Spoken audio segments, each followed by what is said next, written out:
জ্বলন্ত কয়লার উপর দিয়ে যদি খালি পায়ে হেঁটে যেতে পারো তবে তোমাকে স্ত্রী হিসেবে মেনে নিব। বিয়ের পর শ্বশুর বাড়িতে পা রাখার সাথে সাথে নিজের স্বামী হামিমের মুখে এমন কথা শুনে চমকে ওঠে আদিয়া।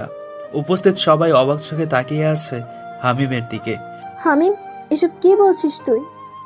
আপু, এটা আমাদের স্বামী স্ত্রীর ব্যাপার, তুই এতে নাক না গলালেই ভালো হয়।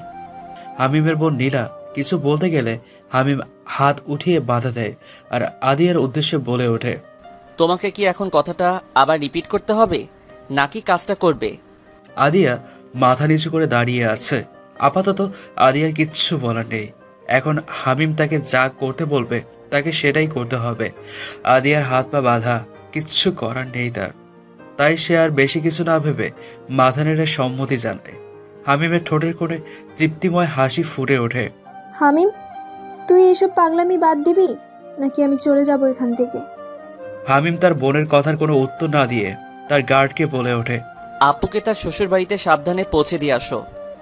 আমি গেলে আমার সাথে আদিয়াও যাবে। আমার বউ আমার সাথেই থাকবে আর আমার যা খুশি তাই করব, কারণ আমার সে অধিকার আছে আদিয়ার উপর। তো তুই বেশি কথা না বলে আয় এবার।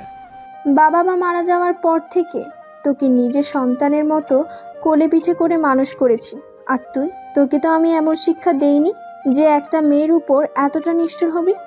হামিম এবার খুব রেগে যায় আর তার গার্ডকে উদ্দেশ্য করে বলল, তোমাকে বলেছি না আপুকে পৌঁছে দিয়ে আসতে, তবে এখনো এখানে দাঁড়িয়ে আছো কেন? গার্ড হামিমের চিৎকারে খুব ভয় পেয়ে যায় আর নীলার কাছে গিয়ে এক প্রকার জোর করে নীলাকে নিয়ে চলে যায়। ততক্ষণে জ্বলন্ত কয়লা দিয়ে ফ্লোর সাজানো হয়ে গেছে। আদিয়া এক কোণে দাঁড়িয়ে হাত কসলাচ্ছে। বেচারি খুব ভয় পেয়ে আছে। নিজের হাত কাটলেও যে মেয়ে সারা বাড়ি মাথায় তুলতো, আজ সে মেয়ে নাকি জ্বলন্ত কয়লার উপর দিয়ে হেঁটে যেতে হবে। ভাবা যায়? কথাটা ভেবেই আদিয়ার বুকটা ভার হয়ে আসে, চোখ বেয়ে পানি গড়িয়ে গড়িয়ে পড়ছে। কই, তাড়াতাড়ি এসো, এমন ঢং করলে কয়লা তো ছায়ে পরিণত হবে। হামিমের কথায় আদিয়া কেঁপে ওঠে। তারপরও কাঁপা কাঁপা পায়ে জ্বলন্ত কয়লার দিকে এগিয়ে যায়। একটা সময় আদিয়া কয়লাগুলোর সামনে এসে দাঁড়ায়। এক পলক হামিমের দিকে তাকায়। এটা ভেবেছে হামিম তাকে আটকাবে, কিন্তু তার ভাবনা ভুল প্রমাণ করে হামিম চোখের ইশারায় আদিয়াকে বলে এগিয়ে যেতে। আদিয়ার চোখ দিয়ে দুফোঁটা জল গড়িয়ে পড়ে। আদিয়া চোখের পানিটা মুছে নেয় আর কিছু না ভেবে নিজেই মনে মনে বলে ওঠে, আদিয়া, এটা তুই করতে পারবি। এটা করলে হয়তো তুই সাময়িক কষ্ট পাবি, আর না করলে অনেক বড় ক্ষতি হয়ে যাবে। কথাগুলো নিজ মনে আওড়ে আদিয়া দুই হাত দিয়ে শাড়িটা ধরে উঁচু করে এক পা তুলে কয়লার উপর পা ফেলার জন্য, কিন্তু আদিয়ার সাহস হচ্ছে না, তাই আবারও পা নামিয়ে ফেলে।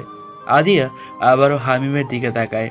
তখন হামিম বাঁকা হেসে আদিয়াকে কিছু একটা দেখায়, যেটা দেখে আদিয়ার গলা শুকিয়ে যায়। আর কিছু না ভেবে কয়লাগুলোর উপরে এক পা ফেলে আর সাথে সাথে জ্ঞান হারায় সে। অতিরিক্ত ভয় আর মানসিক চাপ থেকে এমনটা হয়েছে।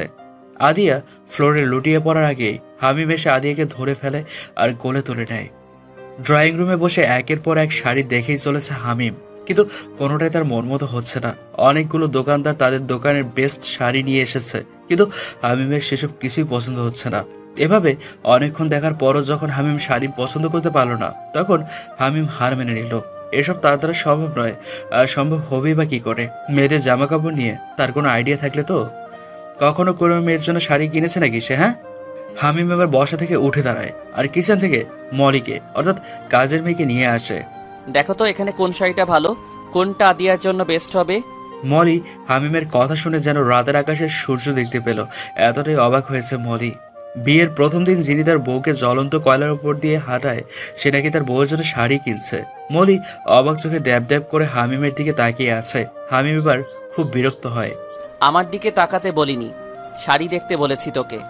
হামিমের কথাগুলো শুনে মলি নিজেকে সামলে আমতা আমতা করে বলে ওঠে, ছোট সাহেব, আমি তো শাড়ি পরি না, থ্রি পিস পরি, কোনোদিন শাড়ি কিনিও নাই।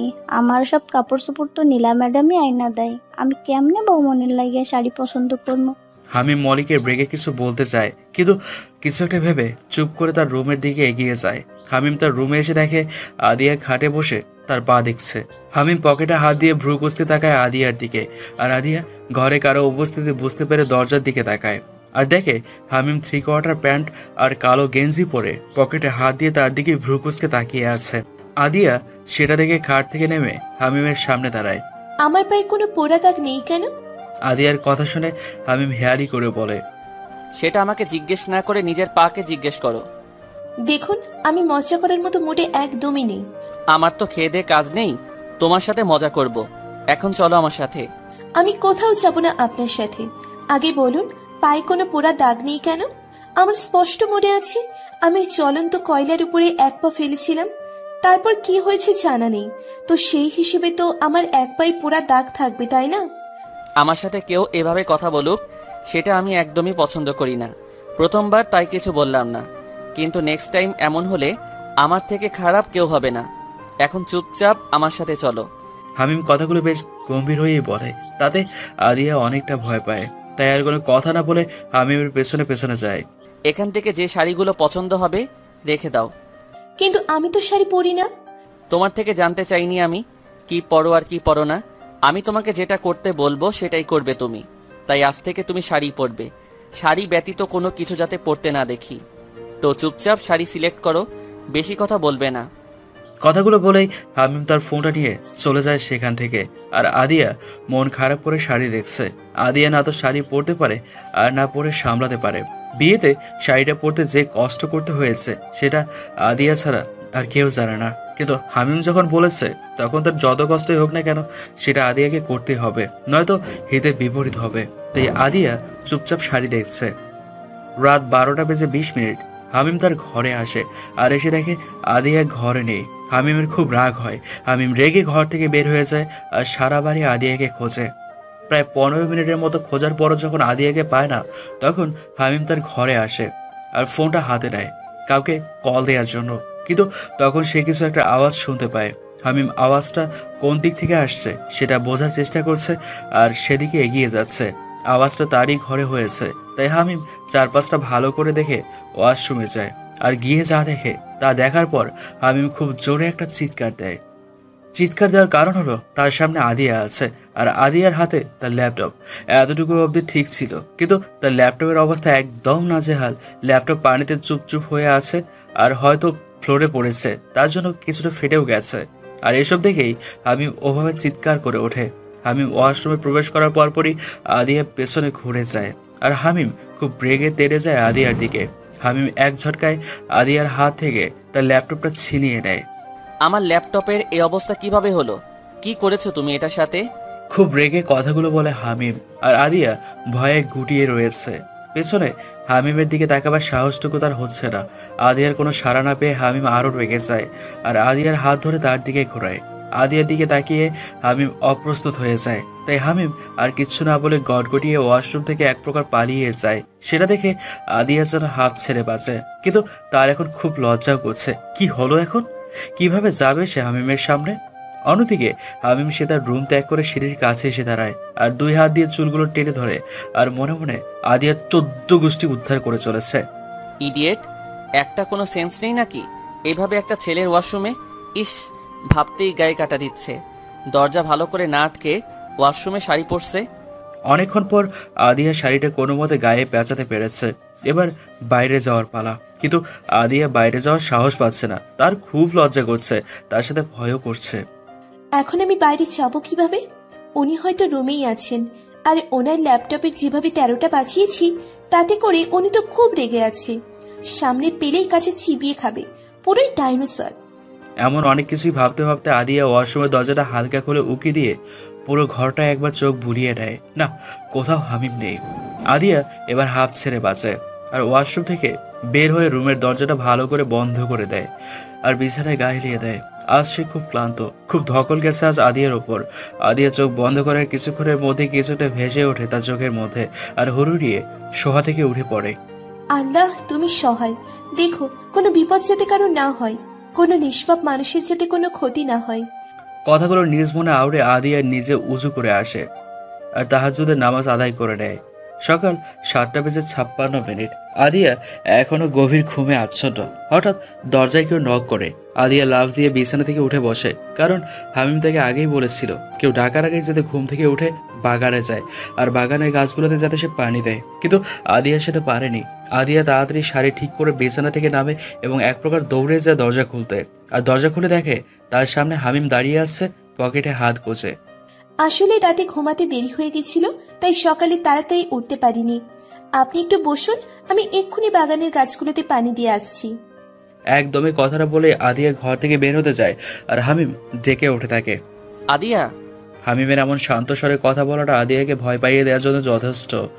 আদিয়া হামিমের সামনে দাঁড়ায়, মাথা নিচু করে। আপনি আমাকে এর জন্য যে শাস্তি দিবেন আমি সেটাই মাথা পেতে নিব, কিন্তু আপনি প্লিজ ওদের কোনো ক্ষতি করবেন না।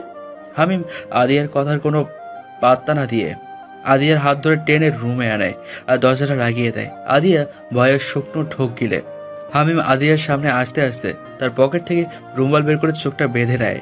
আদিয়া ভ্রুকুচকে তাকায় হামিমের দিকে আর বোঝার চেষ্টা করছে হামিম কি করতে চাইছে। হামিম আদিয়ার সামনে এসে আদিয়ার শাড়িটা এক টানে খুলে ফেলে। আদিয়া চোখ বড় বড় করে হামিমের দিকে তাকায়, চোখ যেন বেরিয়ে আসবে এক্ষুনি, এতটাই অবাক হয়েছে আদিয়া।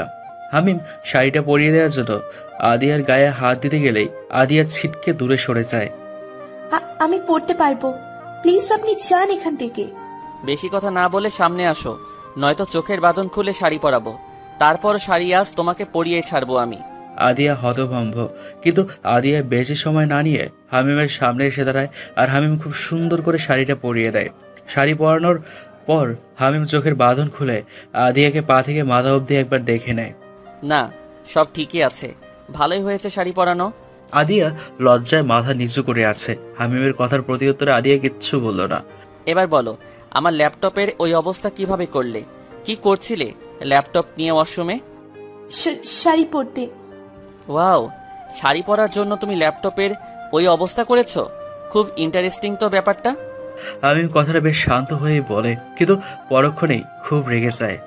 সত্যি কথা বলো আদিয়া, ল্যাপটপ নিয়ে ওয়াশরুমে কি করছিলে? সত্যিটা না বললে আমি কি করতে পারি সেটা তুমি এতদিনে ভালোই বুঝে গেছো। এবার তাড়াতাড়ি সত্যিটা বলো, কোনো নাটক না করে। আমি শাড়ি পরতে পারি না তো, তাই ভিডিও দেখে শাড়ি পরার জন্য ল্যাপটপটা নিয়েছিলাম, কারণ আমার ফোনটা বাসায় ফেলে এসেছি আর ল্যাপটপটা ভালো করে রেখেই শাড়ি পরছিলাম। কিন্তু হঠাৎ করে কিভাবে যেন হাত লেগে ল্যাপটপটা নিচে পড়ে যায় আর ফ্লোরে পড়ে থাকা পানিতে ভিজে যায়। পাসওয়ার্ড জানলে কিভাবে? আদিয়া এবার খুব অস্বস্তিতে পড়ে যায়। এখন কি বলবে আদিয়া? বলো, পাসওয়ার্ড জানলে কিভাবে? বাগানে পানি দিতে হবে। আদিয়া কথাটা বলে পাশ কাটিয়ে আসতে গেলেই হামিম বলে ওঠে, নিজেকে এতটা চালাক ভেবো না মিসেস আদিয়া। কথায় আছে অতি চালাকের গলায় দড়ি। কথাটা মাথায় রেখে চালাকি করো, আর ভুলে যেও না এখানে আমিও রয়েছি। কথাটা বলেই হামিম ঘর থেকে বেরিয়ে যায়। আর আদিয়া হামিমের কথার মানে খুব ভালো করে বুঝতে পেরেছে, তাই আদিয়া ধপ করে বিছানায় বসে পড়ে আর গভীর ভাবনায় মগ্ন হয়ে যায়। হামিম খাবার টেবিলে বসে তার বোন নীলার সাথে কথা বলছে আর মিটমিটিয়ে হাসছে। সামনেই আদিয়া বসে আছে আর হামিমের কথা শুনছে। হামিম নীলা আপুর সাথে যেভাবে কথা বলছে সেটা একদমই হাসার মতো নয়। লোকটা পাগল হবে হয়তো, তাই ওইদিকে গম্ভীর হয়ে কথা বলছে আর এদিকে মিটমিটিয়ে হাসছে।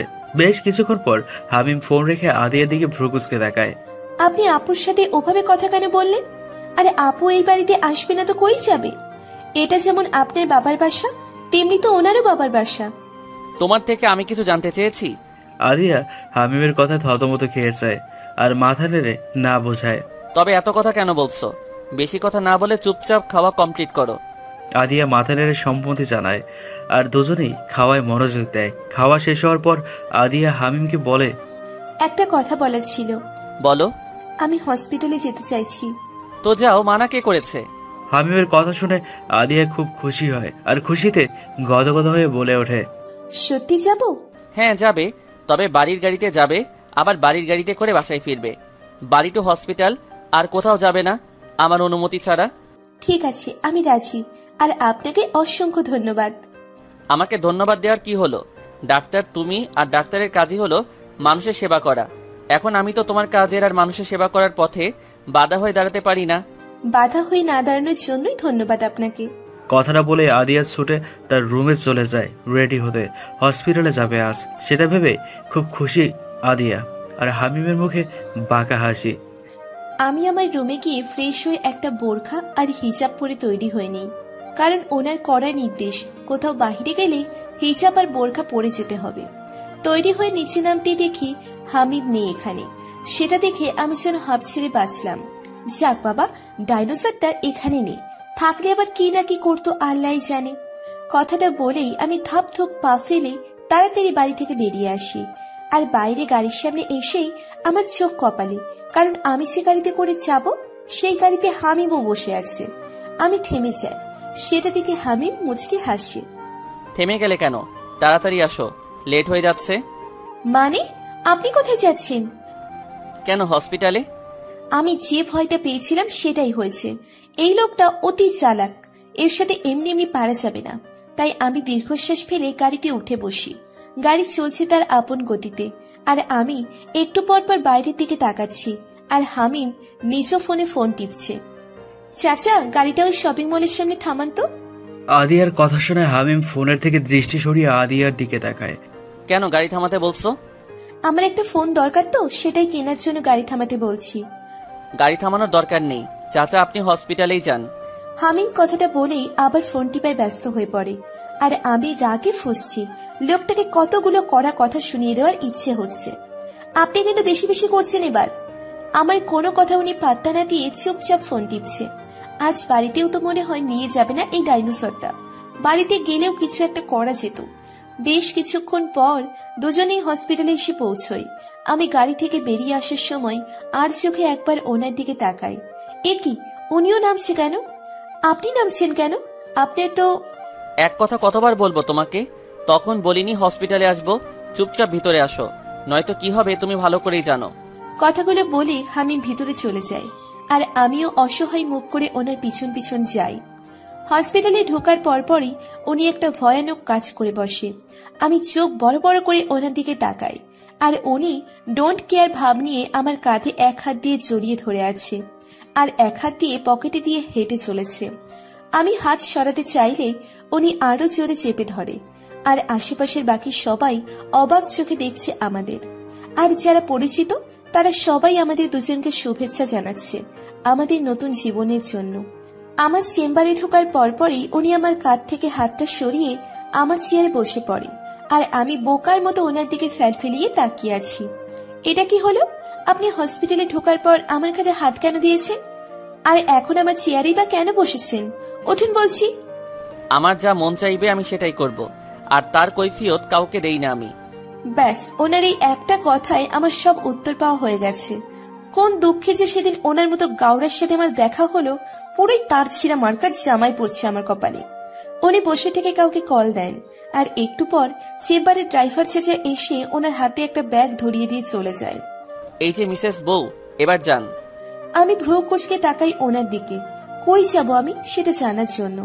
বাইরে যান। বাইরে যাব মানে কি? আমার পেশেন্টগুলো কি তবে আপনি দেখবেন? অবশ্যই না, তোমার পেশেন্ট তুমি দেখবে, কিন্তু আমার প্যান্টটা নিশ্চয়ই তুমি পরবা না, আমি পরবো। তো বাইরে যাও, আমি চেঞ্জ করব। ওনার কথা শুনে আমি ওনার পায়ের দিকে তাকাই। আর তখনই একটা চিৎকার করতে যাব, উনি বসে থেকে ওনার ঠোঁটে এক আঙুল চেপে ধরে বোঝাই চুপ থাকতে। একদম চিৎকার করবা না। এমন করছো যেন আমাকে 3/4 প্যান্টে কখনো চোখেই দেখোনি। মানে কি? আপনি এভাবেই তখন সবার সামনে দিয়ে এসেছেন? আল্লাহ, আমার মান সম্মান সব চশমা হইয়া গেছে। এই লোকটার জন্য আমার এতদিনের অর্জন করা সব মান সম্মান গেল গো। একদম চুপ করো, নয়তো থাপ্পড় দিয়ে দাঁত ফেলে দিব। আর আমি 1 থেকে 3 গুনবো, এর মধ্যে তুমি বাইরে যাবে, তারপর আমি ডাকলে ভিতরে আসবে, নয়তো... উনি কথাটা বলার পরপরই আমি বাইরে চলে আসি, কারণ আমি জানি উনি এরপর কি বলবে। বচ্চাত ব্যাটা একটা। আর হামিম ভিতরে নিজেকে নিজেই গালি দিচ্ছে। হামিম, তোর লজ্জা শরম কি কিছুই নাই নাকি রে? এভাবে কেমনে পারলি 3/4 প্যান্ট পরে এতগুলো মানুষের সামনে দিয়ে আসতে? তোর কি দরকার ছিল না মনে করে প্যান্টটা চেঞ্জ করে আসার জন্য? তোর কপাল ভালো, চাচা তোকে একটা নতুন প্যান্ট কিনে দিয়ে গেছে, নয়তো চাচা না আসলে তোকে এভাবে থাকতে হতো। ইস, ভাবতে শরম করতেছে, কেমনে এতগুলো মানুষের সামনে দিয়ে আসলাম আমি। আমার চেম্বারে বসে আমি পেশেন্ট দেখছি, আর উনি পাশেই একটা চেয়ার নিয়ে বসে আছে। বিরক্তিকর লোকটা, শান্তিতে পেশেন্টও দেখতে দিবে না আমাকে।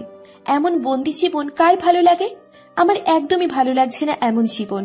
শুধু কাজের জিনিসটা হাতে পাই, তারপর জানতো বোঝাবো তোমাকে। এখন এভাবেই সবটা মুখ বুজে মেনে নিতে হবে। অন্যদিকে হামিম আদিয়ার আড়ালে মুস্কি মুস্কি হাসছে আর মনে মনে বলছে, তোমাকে আমি এত সহজে ছাড়ছি না বউ, আর না সহজে তোমাকে তোমার কাঙ্ক্ষিত জিনিসটি দিব। রাতের আধার কেটে গিয়ে সকালের আলো ফুটবে ঠিকই, কিন্তু তুমি আমার থেকে ছাড়া পাবে না।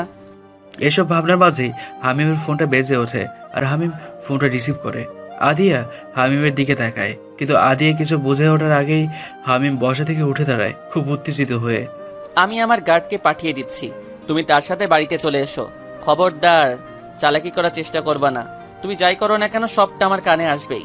তো যাই করো ভেবে চিন্তে করো। আমি আসছি, আমার একটা কাজ আছে। কথাগুলো বলে আমাকে আর কিছু বলতে না দিয়ে বেরিয়ে যায়। কিছুই বুঝতে পারলাম না কি হলো। উনি এভাবে বেরিয়ে গেলেন, কি কাজ থাকতে পারে? আমি এসব নিয়ে আর বেশি না ভেবে আমার চেম্বার থেকে বেরিয়ে রিসেপশনে আসি আর সেখান থেকে একটা নাম্বারে ডায়াল করি। প্রথমবারই কলটা রিসিভ হয়। আসসালামু আলাইকুম স্যার। স্যার, আমি এখনো অবধি কিছুই করতে পারিনি। আমাকে কিছু করার সুযোগই দেয়নি। সারাক্ষণ আমার সাথেই থাকে, চোখে চোখে রাখে আমাকে। আমার এমন বন্দি জীবন একদমই ভালো লাগছে না। জি স্যার, আমি জানি, সবটাই বুঝতে পারছি। আমি আমার সর্বস্ব দিয়ে চেষ্টা করব। ওকে স্যার, রাখি এখন। আমি কিছু জানতে পারলে আপনাকে অবশ্যই জানাবো। আল্লাহ হাফিজ।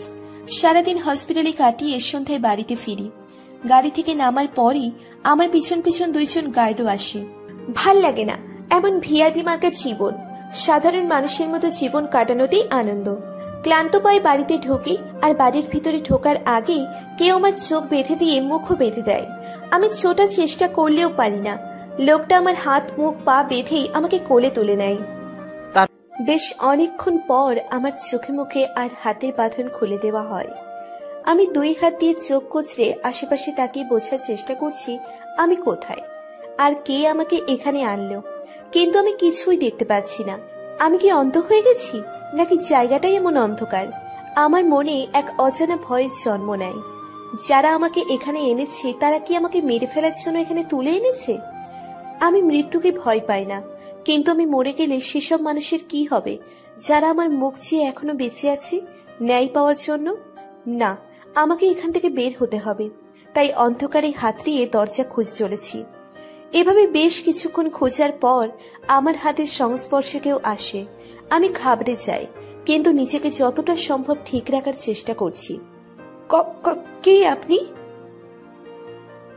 কথা কেন বলছেন না? উত্তর দিন না, কে আপনি? আর আমাকে এভাবে তুলে এনেছেন কেন? আমি কিন্তু পুলিশ ডাকবো। নিজে আগে ছাড়া পাও, তারপর না হয় পুলিশের কাছে যেও। কণ্ঠটা আমার বেশ পরিচিত, তাই বুঝতে সমস্যা হলো না এটা কে।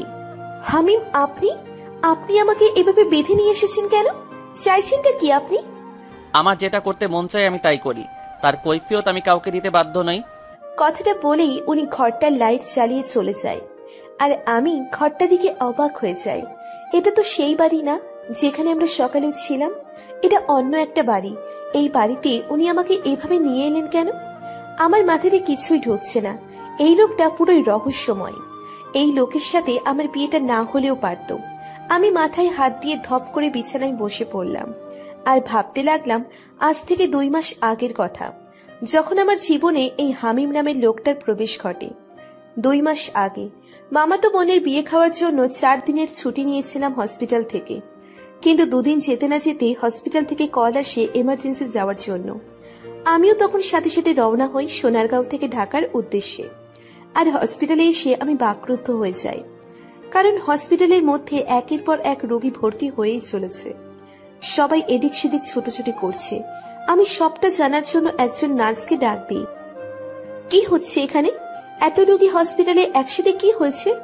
ম্যাম, এরা সবাই তো আহমেদ কোম্পানির শ্রমিক। হঠাৎ করে 100% শ্রমিক থেকে 73% শ্রমিক এমন অসুস্থ হয়ে পড়েছেন। নার্স কথাটা বলে স্থান ত্যাগ করে। আমি আর কিছু না ভেবে ডাক্তার তনয়ের কেবিনে আসি। ওনার কেবিনে ঢোকার সময় আমি কারোর সাথে ধাক্কা খাই, আর আমি যাতে পড়ে না যাই তাতে কিছু একটা আঁকড়ে ধরার চেষ্টা করি, কারণ এই ভরা হসপিটালে পড়ে গেলে মান সম্মান বলতে আর কিছু থাকবে না। সামনের ব্যক্তিটি তার হাত বাড়িয়ে দিচ্ছে আমাকে ধরার জন্য, কিন্তু যখন আমি তার হাত ধরতে যাব তখন সে আমার দিক থেকে হাত সরিয়ে তার ফোনটা হাওয়া থেকে হাতে নেয়, আর আমি নিচে পড়ে যাই। নিচে পড়ে ভালোই ব্যথা পেয়েছি। আমি আশেপাশে একবার ভালো করে তাকিয়ে দেখি সবাই আমার দিকে ড্যাব ড্যাব করে তাকিয়ে আছে। তাই বিলম্ব না করে তাড়াতাড়ি উঠে দাঁড়াই, আর সামনের ব্যক্তিটিকে কড়া কথা শোনানোর জন্য তাকাতেই দেখি সে হাওয়া। রাগে গা চলে যাচ্ছে আমার। ব্যাটা পশ্চাৎ, একটা মেয়েকে ধাক্কা দিয়ে ফেলে দিয়ে তাকে না ধরে ফোন ধরা, আবার সরিটাও না বলে ভাব নিয়ে চলে যাওয়া, তাই না? আর একবার দেখা পাই কেডিয়ে একদম হালুয়া বানিয়ে ফেলবো। কিন্তু ব্যাটার ক্ষমাটাই তো দেখলাম না। পরের বার দেখা হলে চিনবো কেমনে? আদিয়া, আর ইউ ওকে? সামনে তাকিয়ে দেখি তনয় স্যার। আমার এবার হাত পা ছড়িয়ে ছিটিয়ে কাঁদতে ইচ্ছে করছে। এভাবে সিনিয়রের সামনে লাউয়ের মতো পড়ে গেলাম, ধুর, ভাল লাগে না। জি স্যার, আমি ঠিক আছি। স্যার, ওই লোকটাকে? আরে, ওটা তো হামিম চৌধুরী। হামিম চৌধুরী? কেন? না, এমনি জিজ্ঞেস করছিলাম। আর স্যার, কি হয়েছে ওদের? একের পর এক রোগী হসপিটালে এসেই চলেছে, বুঝলাম না কিছু। আসো আমার সাথে, দেখাচ্ছি তোমাকে। আমি স্যারের সাথে তার পিছন পিছন আসি। স্যার আমাকে নিয়ে একটা কেবিনে ঢুকে সেখানে অনেক রোগী রয়েছে, আর যারা সবাই ওই আহমেদ কোম্পানির শ্রমিক। স্যার, ওদের তো অবস্থা খুবই খারাপ। কেউ বমি করছে, কারো বুকে ব্যথা। এসব কি হচ্ছে স্যার? ওদের প্রত্যেকের শরীরে অতিরিক্ত মাত্রায় কার্বন মনোক্সাইড গ্যাস পাওয়া গেছে। Carbon monoxide gas? এই গ্যাসে তো মানুষ সহ সকল মেরুদণ্ডী ও অমেরুদণ্ডী হিমোগ্লোবিক প্রাণীর জন্য বিষাক্ত। হ্যাঁ, তুমি একদম ঠিক বলেছ। কিন্তু স্যার, এত গ্যাস আসলো কোথা থেকে আহমেদ কোম্পানিতে? সেটার জন্যই হামিম চৌধুরী ও তার টিম এখানে এসেছিল, তার তদন্ত করার জন্য। মানে ওরা কি পুলিশ? না, গোয়েন্দা ওনারা। এখন কাজ শুরু করে দেওয়া দিয়া, সবটা তো বুঝতেই পারছ। জি স্যার, অবশ্যই। তারপর আমি রোগীদের নিয়ে ব্যস্ত হয়ে পড়ি। এভাবে 4 দিন কেটে যায়। 4 দিন পর রাত 3টেই আমার বাড়ির কলিং বিল বেজে ওঠে। সবাই ঘুমে আচ্ছন্ন তখন, কিন্তু বারবার কলিং বিল বাজার কারণে বিরক্ত নিয়ে ঘুম থেকে উঠি, আর ড্রয়িং রুমে এসে দেখি বাবা আগেই চলে এসেছে দরজা খুলতে। দরজা খোলার পর কয়েকজন হুড়মুড়িয়ে আমার বাড়িতে প্রবেশ করে। আরে কারা আপনারা? এভাবে আমার বাড়িতে কেন ঢুকছেন? বের হন, বের হন আমার বাড়ি থেকে। লোকগুলো ভিতরে ঢোকাতে আমি সামনে এগিয়ে যাই, আর লোকগুলো বাবার কথার উত্তর না দিয়ে উল্টে প্রশ্ন করে ওঠে, ডাক্তার আরিয়া সার্জিন আছে? আমি ডাক্তার আদিয়া সার্জিন। কি সমস্যা আপনাদের? এভাবে ভেতরে ঢোকার মানে কি? কারা আপনারা? আমাদের সাথে আপনাকে যেতে হবে। আপনার বিরুদ্ধে অ্যারেস্ট ওয়ারেন্ট আছে আমাদের কাছে। মাথা ঠিক আছে আপনাদের? কি বলছেন এসব? আমার মেয়ের বিরুদ্ধে অ্যারেস্ট ওয়ান্টেড আছে মানে কি? কি করেছে আমার মেয়ে? জানতে হলে আমাদের সাথেই আসুন। কথাটা বলেই লোকগুলো হাঁটা দেয় বাইরে, আর বাবা আমার কাছে আসে। লোকগুলোকে আর কি বলছে এসব আদিয়া? বাবা, আমি কিছু বুঝতে পারছি না, কি হচ্ছে এসব? আমি তো ওদের আজই প্রথম দেখলাম। বাবা আর কিছু না বলে আমার বড় ভাই আনাসকে নিয়ে ওদের পিছন পিছন যায়। সাথে আমিও আসি ওদের সাথে। লোকগুলো আমাদের নিয়ে একটা বাড়িতে আসে। আমরা সবাই অবাক হই, খুব সাথে ভয়ও পাই। লোকগুলো আমাদের নিয়ে একটা ঘরে আসে, আর এসে দেখি একজন বৃদ্ধ মহিলা অসুস্থ। তার পাশেই একটা ছেলে মহিলার হাত ধরে কি যেন বলছে। স্যার, ডাক্তার নিয়ে এসেছি। ছেলেটা এবার মুখ তুলে তাকায় আমার দিকে। শ্যামলা বর্ণের ছেলেটা, মায়াবী মুখ, হাইট 6 ফুটের মতো হবে। ছেলেটা আমাকে দেখে আমার 2 হাত চেপে ধরে কান্না জড়িত কণ্ঠে বলে ওঠে, আমার মা খুব অসুস্থ, প্লিজ আমার মাকে সুস্থ করে দিন। ছেলেটার মা অসুস্থ শুনে আমি কোনো কিছু না ভেবে ওনার মায়ের কাছে যাই, কারণ আমি একজন ডাক্তার, আর ডাক্তারের কাজই হলো মানুষের সেবা করা। ওনার শরীরে অনেক বেশি জ্বর, এই ঔষধগুলো এনে খাইয়ে দিবেন। ততক্ষণে ওনার মাথায় একটু পানি দিন, তবে ওনার মাথাটা ভালো লাগবে আর জ্বরটাও কমবে। ছেলেটা একজনের হাতে কাগজটা ধরিয়ে দিয়ে বলল ঔষধ আনতে। সে চলে যাচ্ছিল, তখন আমি তাকে আটকে প্রশ্ন করে বসি, আমাকে তো অ্যারেস্ট করা হয়েছে, তবে এই বাড়িতে নিয়ে আসার কারণ কি? ওনার মাকে দেখা? ছেলেটা ওই লোকটাকে চলে যেতে বলল, আর আমাকে উদ্দেশ্য করে বলল, মিস, আসলে কোনো ডাক্তার পাচ্ছিলাম না এত রাতে। ডাক্তার তনয়কে ফোন করলে জানায় তিনি হসপিটালে ইমার্জেন্সি রোগী দেখছে, আর উনি আপনার নাম জানায়, তাই আপনাকে নিয়ে আসতে ওদের পাঠাই। আর একটা মেয়েকে নিশ্চয়ই কোনো বাবা মা এত রাতে পেশেন্ট দেখার জন্য আসতে দিবে না, তাই এই পদ্ধতি। ওনার কথা শুনে বাবা আর ভাইয়া হেসে ফেলল। কি টেকনিক রে ভাই। আমি বাবা আর ভাইয়ার থেকে চোখ সরিয়ে ওনাকে বলি, তবে আমরা কি এখন আসতে পারি? না প্লিজ যাবেন না আপনি, মা অসুস্থ, আমি ছেলে মানুষ তেমন কিছু বুঝিও না, আর রাতে কোনো দরকার পড়লে আবার ডাক্তার পাবো কোথায়? তো দয়া করে আপনি কয়েকটা ঘন্টা এখানে থেকে যান, সকাল হলেই আমার লোক আপনাকে বাড়িতে পৌঁছে দিবে। আমি ছেলেটার কথা শুনে বাবা আর ভাইয়ার দিকে তাকালে বাবা আশ্বস্ত করে থাকে যাওয়ার জন্য, তাই আমিও হ্যাঁ বলে দিই। সেদিন রাতে আমি, বাবা আর ভাইয়া ওই লোকটার বাড়িতেই ছিলাম। আমি ওনার মায়ের সাথে শুয়েছিলাম, আর বাবা ভাইয়া ওরা ওই ছেলেটার সাথে পাশের রুমে শুয়েছিল। মহিলাটিকে ঔষধ খাইয়ে দেওয়ার পর তিনি ঘুমিয়ে পড়েন, আর আমি ওনার মাথায় পানি দিয়ে জলপট্টি দিয়েছি সারা রাত। আমার সজাগ থাকার অভ্যেস আছে, তাই জেগে থাকতে কোনো সমস্যা হয়নি। সকালে উনি সজাগ হয়, আর ওনার মাথার কাছে আমাকে বসে থাকতে দেখে খুব অবাক হয়। তুমি এখনো যাওনি? এই তো এখনই চলে যাব, সকাল হওয়ার অপেক্ষাতেই ছিলাম। তা আপনি এখন কেমন আছেন? আলহামদুলিল্লাহ ভালো আছি মা। তোমাকে খুব কষ্ট দিলাম। আমার ছেলেটাও না একটা পাগল জানো, একটু জ্বর হলো কি না হলো তোমাকে এইভাবে তুলে নিয়ে এলো। আমি বারবার না করেছি একটা মেয়েকে এত রাতে নিয়ে আসার দরকার নেই, কিন্তু কে শোনে কার কথা। আরে আন্টি, কোনো সমস্যা না, উনি যা করেছে একদম ঠিক করেছে। ওনার জায়গায় আমি থাকলে আমিও এটাই করতাম, কারণ কোনো সন্তানই তার বাবা মায়ের কষ্ট সহ্য করতে পারে না। আর আমিও তো একজন ডাক্তার, আমার দায়িত্বই হলো রোগীর সেবা করা। উনি এবার আমার গালে হাত দিয়ে বলে, তুমি খুব ভালো, খুব মিষ্টি, এমন একটা মেয়ে আমার হামিমের জন্য খুব দরকার। যখন আমি থাকবো না তখন যাতে সে হামিমকে আগলে রাখতে পারে। ওনার কথা শুনে আমি অপ্রস্তুত হয়ে পড়লাম, তাই কোনো মতে ওনার থেকে নিজেকে ছাড়িয়ে মুচকি হেসে চলে এলাম ঘর থেকে। আর পাশের রুমে উকি দিয়ে দেখি ভাইয়ের নাক ডোকে ঘুমাচ্ছে, আর বাবার রুমে নেই। তাই বাইরে চলে আসি বাবাকে খুঁজতে, আর এসে দেখি রাতের ছেলেটা রান্নাঘরে কি যেন করছে। আমি কৌতূহলী হয়ে ওনার কাছে গিয়ে দাঁড়াই। উনি আমাকে দেখে মুচকি হাসেন, আর এক বাটি গরুর মাংস আমার দিকে এগিয়ে দেয়। খেয়ে দেখুন তো একটু, সবকিছু ঠিক আছে কিনা। আসলে মায়ের জন্য পাক করেছি, তাই জিজ্ঞেস করলাম। আমি তো এখনো অব্দি ফ্রেশই হলাম না, আর উনি বলছে গরুর মাংস খেতে। এখন যদি বলি ফ্রেশ হয়নি, তবে তো ভাববে মেয়েটা খচ্চর, এত বেলা হওয়ার পরও নাকি ফ্রেশ হয়নি। না বাবা থাক, এটা বলে কাজ নেই। না মানে আমি গরুর মাংস খাই না, অ্যালার্জি আছে। আল্লাহ মাফ করো, সকাল সকাল একটা মিথ্যা কথা বলে ফেললাম। ও ঠিক আছে, সমস্যা নাই। আপনাদের বাড়িতে আর কেউ থাকে না? থাকে তো, আমি, মা আর কিছু সার্ভেন্ট। সার্ভেন্ট থাকতে আপনি রান্না করছেন? আসলে মা ওদের হাতে রান্না পছন্দ করেন না, তাই আমাকেই করতে হয় মায়ের জন্য রান্না। ও, এরপর বেশ কিছুক্ষণ দুজনেই নিরাপত্তা পালন করি। তারপর হঠাৎ করে ওনার মায়ের সেই কথাটা কানে বাজে। এমন একটা মেয়ে আমার হামিমের জন্য খুবই দরকার। মানে উনি কি সেই, যেদিন আমাকে ধাক্কা দিয়ে সবার সামনে ফেলে দিয়েছিল? তনয় স্যারও তো সেই লোকটার নাম হামিমই বলেছিল। কথাটা মাথায় আসতেই মুহূর্তে মেজাজ খারাপ হয়ে গেল, কিন্তু আমি যতটা সম্ভব নিজেকে কন্ট্রোল করার চেষ্টা চালিয়ে ওনাকে প্রশ্ন করলাম, আচ্ছা আপনার নাম কি, আর কি কাজ করেন আপনি? উপস সরি, এতক্ষণ ধরে দুজন একসাথে আছি, অথচ আমার নামটাই আপনাকে বলা হয়নি। আমি হামিম, একজন ডিটেকটিভ। এইবার আমি শিওর এই ব্যাটাই সেদিন আমাকে ফেলে দিয়েছিল, আর ভাব নিয়ে আমাকে না ধরে তার ফোন নিয়ে চলে এসেছিল। দাঁড়া, দেখাচ্ছি মজা তোকে। কথাটা বলেই আশেপাশে চোখ বলিয়ে দেখি একে শায়েস্তা করার মতো কিছু পাই কিনা। তারপর চোখ চাই ময়দার বয়ামে। আমি তৎক্ষণাৎ সেটা নিয়ে ওনার উপর ঢেলে দিই। শোধ নিলাম সেদিন হসপিটালে ফেলে দেওয়ার জন্য। কথাটা বলে ভো দৌড় দিই, আর বাবা ভাইয়ার কাছে চলে আসি, আর খিলখিলিয়ে হেসে উঠি।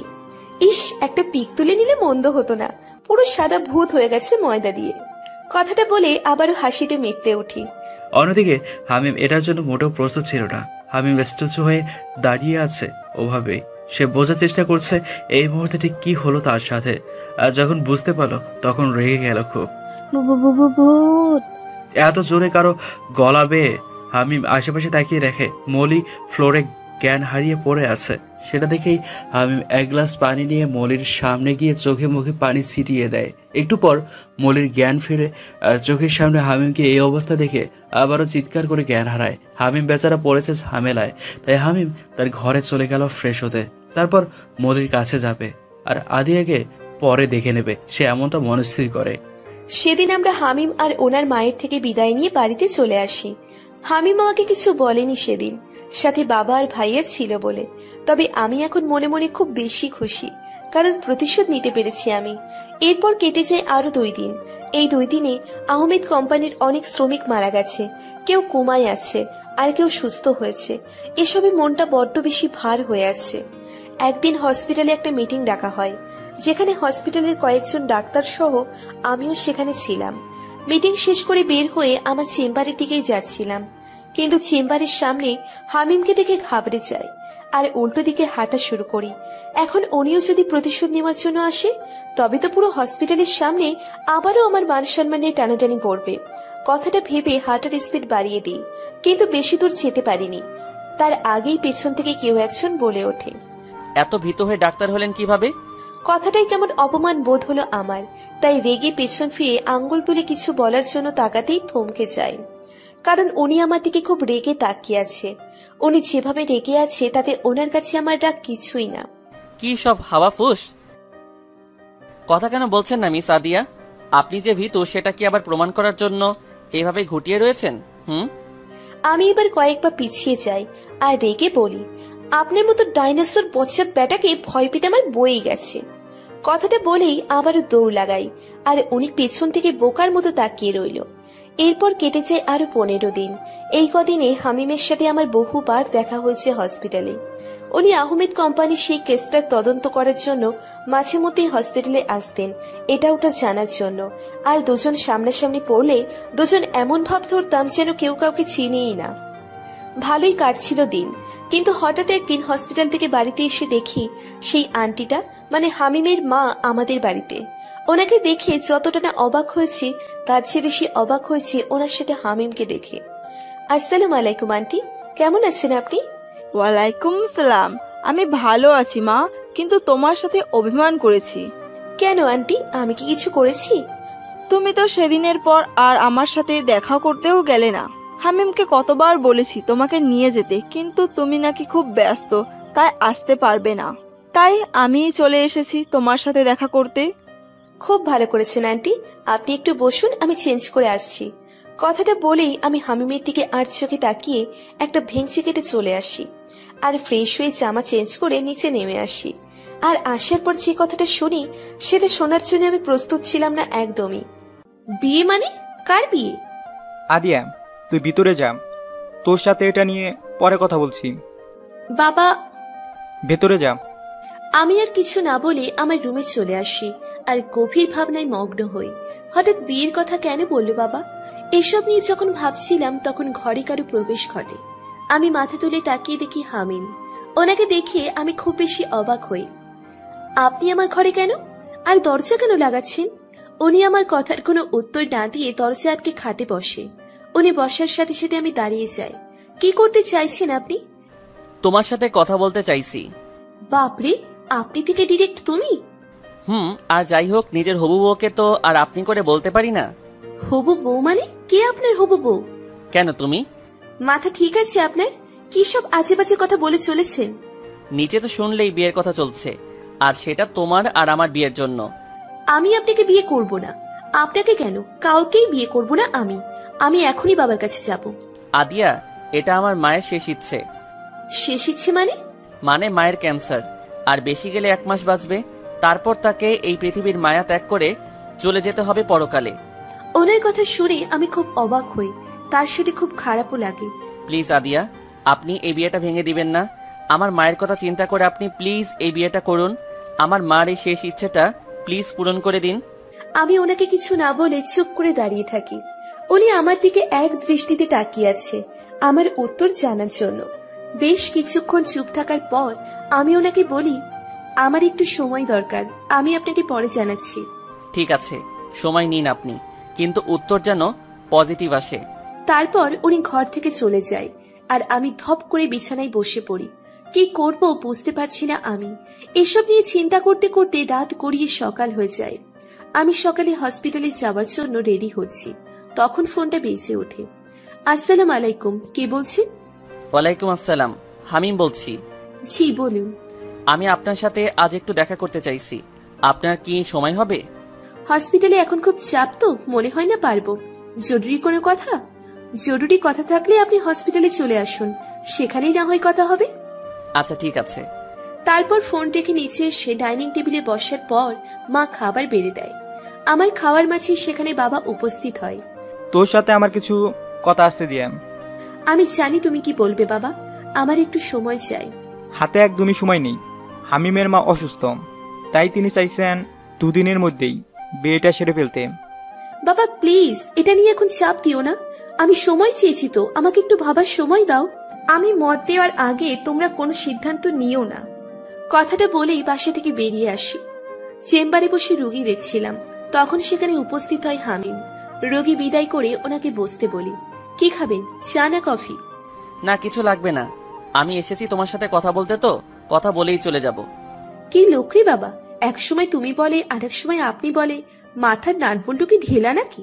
যা ইচ্ছে হোক, এসব নিয়ে কথা বললেই কথা বাড়বে।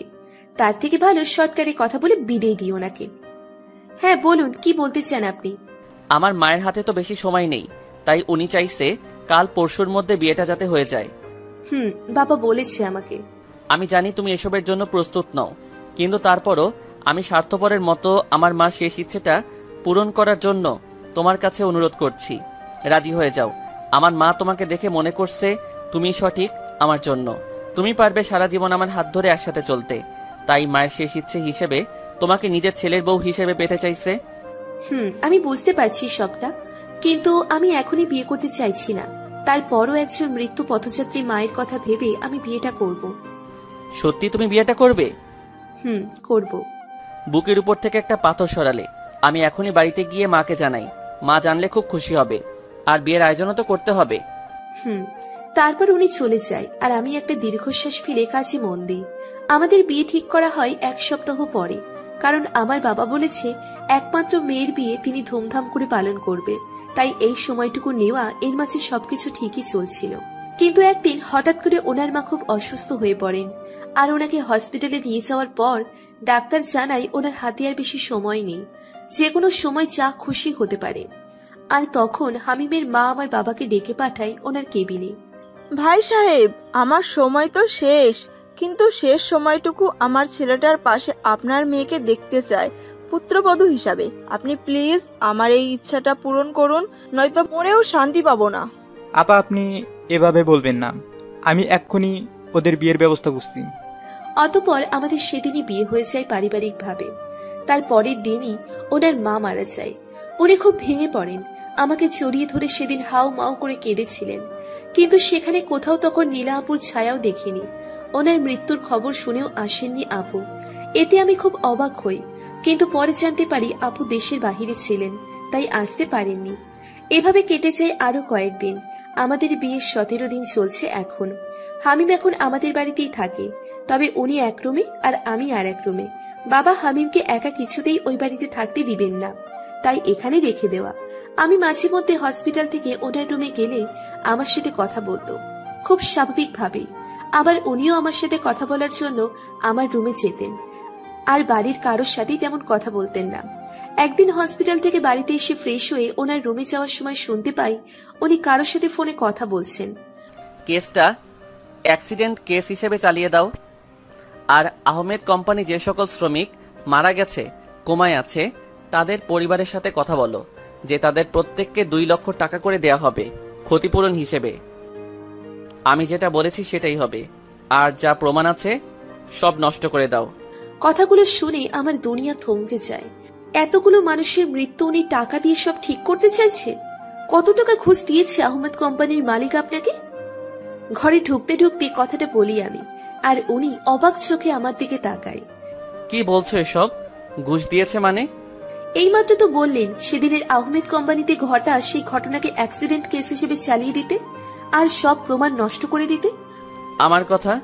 চুপ, একদম চুপ। আমি আপনার সাথে কোনো কথাই বলতে চাই না।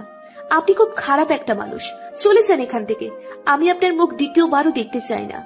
আমি আপনার নামে পুলিশ কেস করব, আর সেই সব শ্রমিকদের ন্যায় পাইয়ে ছাড়বো। আমি গেলে আমার সাথে তুমিও যাবে এ বাড়ি থেকে, কারণ তুমি আমার স্ত্রী। মানি না আমি এই বিয়ে, আর না মানি স্বামী হিসেবে আপনাকে। আর আমি আপনার সাথে কোথাও যাব না, চলে যান এখান থেকে। বেশি বাড়াবাড়ি করছো কিন্তু তুমি। আমার রাগ উঠিও না, চুপচাপ আমার সাথে চলো। আমার হাত ধরতে গেলে আমি পিছনে সরে দাঁড়াই আর রেগে চিৎকার করে বলি, আপনার মতো স্বার্থপর মানুষের সাথে আমি কোথাও যাব না। বেরিয়ে যান এই বাড়ি থেকে, নয়তো আমি পুলিশ ডাকবো। তুমি কিন্তু চলে যান এখান থেকে। বেশ, চলে যাব, তবে মনে রেখো আমার দরজায় তোমার আসতেই হবে।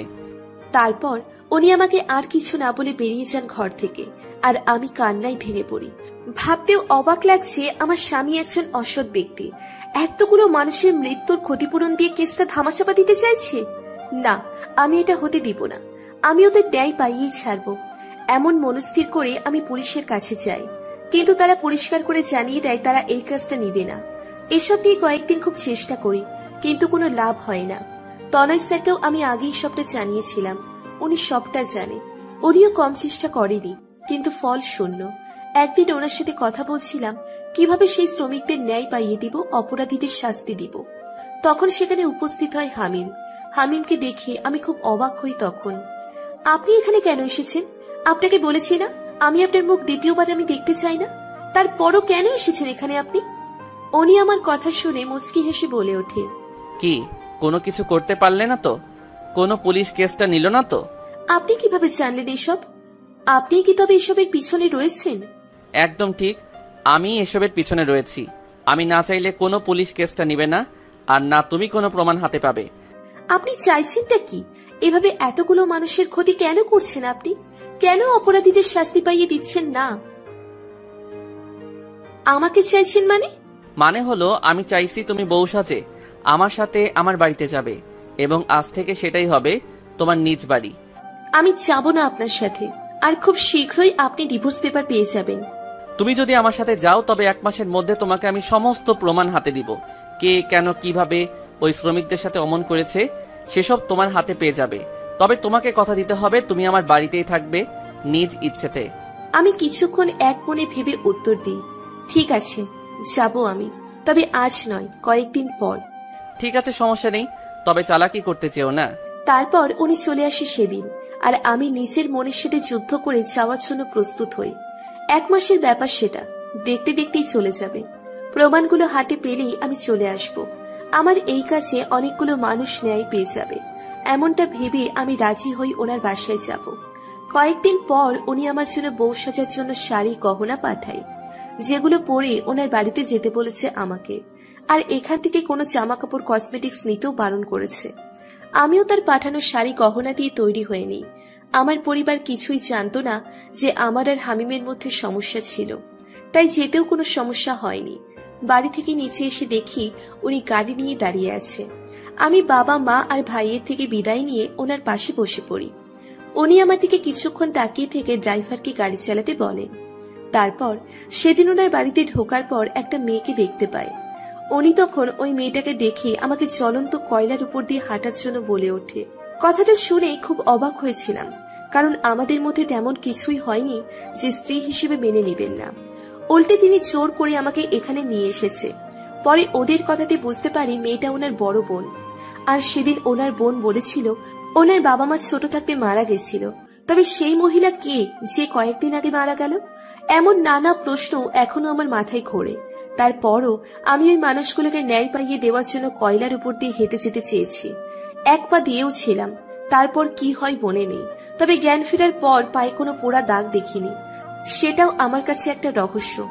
আর সেদিন রাতে আমি ওনার ল্যাপটপটা শাড়ি পরার জন্য নেইনি। ওনার ল্যাপটপে ওই শ্রমিকদের দুর্ঘটনার প্রমাণ থাকতে পারে সেটা ভেবে নিয়েছিলাম, যাতে প্রমাণগুলো হাতে চলে আসে সেদিনই। কিন্তু কপাল খারাপ, তাই ল্যাপটপ ভেঙে চুরমার হয়ে গেছে। Flashback end. অতীতের কথা ভাবতে ভাবতে কখন ঘুমিয়ে পড়ি মনে নেই, কিন্তু হঠাৎ গালে কারো হাতের স্পর্শ পেয়ে কেঁপে উঠি। দিয়া ওঠো, খাবার এনেছি, খাবে চলো। হামিমের গলার স্বর পেয়ে আমি ঘুম থেকে লাফিয়ে উঠি। উনি সেটা দেখে মুচকে হাসি। খাবার নিয়ে চলে যান, খাবো না আমি। মায়ের খেতে না চাইলে চুপচাপ খেয়ে নাও। খাবার থেকে মায়ের খাওয়াই ভালো, কারণ এত এত প্রশ্ন মাথায় নিয়ে আমি খেতে পারবো না। কি প্রশ্ন জাগছে তোমার মনে? বললেই তো আর উত্তর দিবেন না, তো বলেও লাভ নেই। বলতেও তো পারি, তুমি বলেই দেখো না। সত্যি বলবেন? বলবো, তবে সেসব উত্তর দেওয়ার মতো হলে শুধু 2টা প্রশ্নের উত্তর দিব। উত্তর দেওয়ার মতোই, আর আপনার কাছেই সব উত্তর আছে। বেশ, তো বলো কি প্রশ্ন আছে। আর খাবারটা মুখে নিয়ে নাও। উনি আমার মুখের সামনে খাবার ধরে কথাটা বলে। আমিও কিছু না ভেবে ওনার হাত থেকেই খেতে শুরু করি। আর খেতে খেতেই ওনাকে প্রশ্ন করে উঠি, আপনার মা তো কয়েকদিন আগে মারা গেল, তবে সেদিন নীলা আপু কেন বলল বাবা মা মারা যাওয়ার পর ছোট থেকে উনি আপনাকে বড় করেছেন? উনি হঠাৎ আমাকে খাইয়ে দেওয়া বন্ধ করে এক দৃষ্টিতে আমার দিকে তাকিয়ে রইল। আমি ওই দৃষ্টির মানে বুঝলাম না, তবে বেশ কিছুক্ষণ পর উনি বলে উঠল, কয়েকদিন আগে যিনি মারা গেছে উনি আমার মা নন। উনাকে আমি বৃদ্ধাশ্রম থেকে নিয়ে এসে মায়ের আসনে বসিয়েছি 2 বছর আগে। ছোট থাকতে মা বাবা মারা যান, প্রথম বাবা তারপর মা। আমার মাকে আমি বড্ড বেশি ভালোবাসতাম, তাই মা মারা যাওয়ার পর মায়ের মৃত্যুটা আমাকে বড্ড বেশি আঘাত করে। তখন নিজেকে মানিয়ে নিতে চেয়েছিলাম, কিন্তু কোনোভাবেই পারছিলাম না। আপু আমাকে খুব ভালোবাসে, আপু আমাকে আগলে রাখতো সব কিছু থেকে, কিন্তু তারপরও আমি নিজেকে মানিয়ে নিতে পারিনি। একদিন একটা কেসের তদন্ত করার জন্য বৃদ্ধাশ্রমে যাই, আর সেখানে গিয়ে ওনাকে দেখে আমার মায়ের কথা মনে পড়ে খুব। মনে হচ্ছিল আমার মা বুঝি এখানেই রয়েছে। আমি প্রায় সময়ই ওখানে যেতাম, গিয়ে দেখা করে আসতাম ওনার সাথে। এভাবে ওনার প্রতি আমার মায়া দিন দিন বাড়তে থাকে। তাই আমি ওনাকে আমার বাড়িতে নিয়ে এসে মায়ের আসনে বসাই। আর এসব কিছুতে আপুর আপত্তি ছিল, তাই উনি মারা যাওয়ার পরও ওনাকে দেখতে আসেননি। উনি কথাগুলো বলার সময় চোখে পানি টলমল করছিল। আমারও চোখের কোণে পানি জমেছে। উনি নিজেকে সামলে আমার মুখের সামনে খাবার ধরে। আমিও ওনার দিকে তাকিয়ে খাবারটা খেয়ে নিই চুপচাপ। আরেকটা প্রশ্ন করতে পারবে? তাড়াতাড়ি করো, নয়তো আর উত্তর পাবে না। আমি ওনার কথা শুনে ভুলেই গিয়েছিলাম যে 2টা প্রশ্ন করতে পারবো। ওই দিন আমাকে জ্বলন্ত কয়লার উপর দিয়ে হেঁটে যেতে কেন বলেছিলেন? আমার এই কথাটা শোনার পর ওনার চোখ মুখের রং আবারও পাল্টে যায়। চোখ মুখ শক্ত করে বলে ওঠে, এই প্রশ্ন বাদ দিয়ে অন্য কোনো প্রশ্ন করো। আপনি না বললেন 2টা প্রশ্নের উত্তর দিবেন, তো দিন না উত্তর। এমন কেন করছেন বলুন তো? 2টা প্রশ্নের উত্তর যদি দেওয়ার মতো হয় তবে দিব বলছি, আর এটা উত্তর দেওয়ার মতো প্রশ্ন নয়, তো অন্য প্রশ্ন করো। বুঝতে পারলাম উনি এই প্রশ্নের উত্তর দিবে না, তাই অন্য প্রশ্ন করাই ভালো। তাতে করে একটা রহস্য ভেদ তো করতে পারবো, আর নয়তো এভাবেই রহস্যের মায়াজালে ঝুলে থাকতে হবে আমাকে। কি ভাবছো? না মানে ভাবছিলাম, তখন কিডন্যাপ করে এখানে নিয়ে এসেছিলেন কেন? ওই বাড়িতে আপু আর দুলাভাই এসেছে, তাই এখানে নিয়ে এসেছি। তোমাকে ভালো করে বললে তুমি আসতে না, তাই এভাবে নিয়ে আসা। কিন্তু আমি ওখানে থাকলে সমস্যা কি ছিল? অনেক সমস্যা ছিল, সেটা এখন তোমাকে বলা যাবে না। তাই চুপচাপ এবার শুয়ে পড়ো, আমি আসছি এখনই। মানে আপনি আসবেন কেন? বারে, আমার ঘর আমার বউ, তো আমি আসবো না নাকি? মানে আপনি আমার সাথে এক ঘরে থাকবেন নাকি? বউ থাকতে বউয়ের সাথে থাকবো না তো কি একা একা থাকবো? আর এতদিন বিয়ে করার পরও একা থেকেছিলাম, কারণ বউ শ্বশুর বাড়িতে ছিল। কিন্তু এখন তো তুমি আমার বাড়িতেই, আর গত রাতে একা শুতে দিয়েছি বলে যে আজও একা শুতে দিব এতটাও ভালো আমি নই। তাই আজ আমি তোমার সাথেই থাকবো, আর তুমি থাকবে আমার বুকে। হা হা হা। না, আমি ঘুমাবো না আপনার সাথে। আস্তে চিল্লাও, কানের পর্দা ফেটে যাওয়ার উপক্রম। আমি শুবো না আপনার সাথে, চলে যান এখান থেকে। তোমার শুতে হবে না, আমি শুভ তোমার সাথে। কথাটা বলে উনি ঘর থেকে চলে যায়, আর আমি তাড়াতাড়ি বিছানা থেকে উঠে দরজা লাগিয়ে দিই, আর হাঁপ ছেড়ে নিশ্চিন্ত মনে হাত পা ছড়িয়ে শুয়ে পড়ি। হঠাৎ মাঝরাতে কারো গরম নিঃশ্বাসে ঘুম ভেঙে যায় আমার। আমি ধীরে ধীরে চোখ খুলে আমার উপর হামিমকে দেখে খুব জোরে একটা চিৎকার দিই। হামিম আমার চিৎকারে লাফিয়ে উঠে শোয়া থেকে। উনি ওঠার সাথে সাথে আমিও খাট থেকে নেমে নিচে দাঁড়াই। উনি ঘুম ছড়ানো কণ্ঠে বলে ওঠে, এইভাবে চিৎকার কেন করলে? আমি ওনার কথার কোনো উত্তর না দিয়ে দরজার দিকে তাকিয়ে দেখি দরজা লাগানো। দরজা তো আমি তখন ভালো করেই লাগিয়েছি, তারপরও উনি ভিতরে আসলো কিভাবে? কি হলো, এভাবে চুপ করে দাঁড়িয়ে আছো কেন? বলবা তো কেন এভাবে চিৎকার করলে? আপনি এখানে কিভাবে এলেন? উড়ে এসেছি। মজা করছেন নাকি সত্যি? দেখুন, মজা করলে একদম মজা করবেন না, বলে দিচ্ছি। সত্যি করে বলুন, আপনি মানুষ না জিন? আমার শেষের কথাটা শুনে উনি বড় বড় চোখ করে তাকায় আমার দিকে। উনি আমার কথায় এতটাই অবাক হয়েছে চোখ যেন বেরিয়ে আসবে। আমি আপনাকে ভয় পাই না একদমই। তাড়াতাড়ি বলুন, আপনি কে? কিভাবে এই ঘরে এলেন? নয়তো ভালো হবে না। একটা থাপ্পড় দিয়ে না সব দাঁত ফেলে দিব। যে কটা দাঁত পোকা খাইছে সেসব দাঁতও পড়ে যাবে থাপ্পড় দিলে। ওনার কথা শুনে আমার হাত আপনা আপনি বাম গালে চলে যায়। যাব বাবা, এটা উনি জানলো কেমনে? কথা বলার সময় তো ওই দাঁতগুলো দেখা যায় না, তবে উনি জানলো কেমনে? আল্লাহ, এটা নিশ্চয়ই কোনো জিন ভূত হবে। আল্লাহ বাঁচাও, ভূত! কথাটা চিৎকার করে বলেই একটা দৌড় দিয়ে দরজার কাছে গিয়ে দরজা খুলে আর আরেক দৌড়ে একদম নিচে চলে যায়। আর নিচে এসে দেখি আমার সামনে মলি। কিন্তু আমরা তো বাড়িতে না, এটা তো অন্য একটা বাড়ি। এই বাড়িতে মলি এলো কিভাবে?